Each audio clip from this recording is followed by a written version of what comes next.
உங்களுக்கு நல்ல நேரம் இருந்தால் மட்டுமே இப்போ இந்த வீடியோவை உங்களால பார்க்க முடியுங்க. நல்ல நேரம் இருந்தால் தான் இந்த கோயில்ல காலடி எடுத்தே வைக்க முடியுங்க.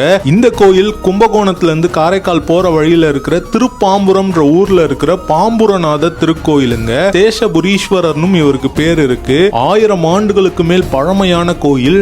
நாகங்கள் வணங்கிய சிவபெருமான் தான் இந்த பாம்புரநாதருங்க. இங்க வணங்கிதான் பாம்புகளுக்கு விஷ சக்தி கிடைச்சிருக்காங்க. இன்றளவும் இங்க நாகங்கள் வந்து சிவபெருமானை வழிபடுதுங்க. சித்தர்கள் இங்க நாக எந்திரங்களை பிரதிஷ்டை செய்திருக்காங்க. அதனால இந்த கோயிலுக்கு வர பக்தர்களுடைய அனைத்து தோஷங்களும் நிவர்த்தி ஆகுதாங்க.